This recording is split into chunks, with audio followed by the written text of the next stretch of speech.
நான் இன்னைக்கு பண்ணக்கூடிய சமையல் வந்து ஆட்டு ரத்த பொரியல். ஆட்டு ரத்தம் வந்து உடம்புக்கு ரொம்ப நல்லது. இது காலையில் நேரம் சாப்பிடணும். இதற்கு தேவையான பொருள் வந்து சின்ன வெங்காயம், தேங்காய் துருவல், கடலம்பருப்பு, உளுந்து பருப்பு, கடுகு, மல்லித்தலை, மிளகுத்தூள், கருவேப்பில், பச்சை மிளகாய், உப்பு. இதற்கு பச்சை மிளகாய் மட்டும்தான் போடணும். ஏன்னா அது அப்பதான் டேஸ்ட் வரும். மற்ற எதுவும் காரத்துக்கு வரமிளகாய் அந்த மாதிரி எல்லாம் எதுவும் போடக்கூடாது. 2 கப் ரத்தம் வாங்கிட்டு வந்திருக்கேன். அதை முதல்ல நல்லா உத்து பார்க்கணுங்க. முடிகிடி இருக்கும், ஆட்டு முடி இருக்கும். செக் பண்ணிட்டு கையில நல்லா பிசையணும். பிசைஞ்சிட்டு வானிலையில ஊத்தி வணக்கணும்.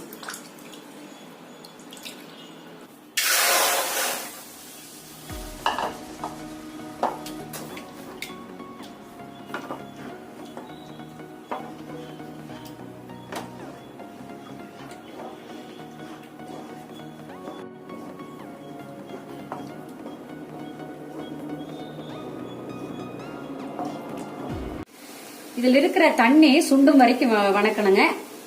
10 நிமிஷம் வணக்குனீங்கன்னா இந்த மாதிரி தண்ணி நல்லா சுண்டிடும்.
வெங்காயம் நல்லா பொன்னிறமா வணங்கின பிறகு நம்ம இந்த வானிலையில வறுத்து வச்சிருக்கிற ரத்தத்தை போட்டு நல்லா கலக்கிட்டு தேவையான அளவு, ஏற்கனவே உப்பு இருக்குங்க ரத்தம் கப்புலயே, லைட்டா உப்பு போட்டா போதும். அதே மாதிரி கொஞ்சம் காரம் போட்டுட்டு தேங்காய் துருவல் போட்டு வணக்கணும்.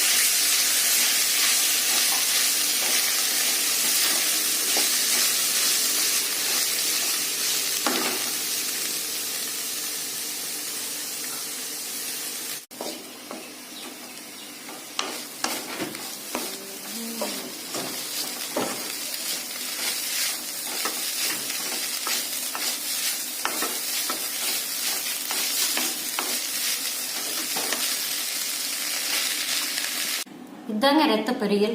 வீட்டில் ஈஸியாக பண்ணலாம், உடம்புக்கு நல்லது. பிடிச்சிருந்தா லைக் பண்ணுங்க, சப்ஸ்கிரைப் பண்ணுங்க.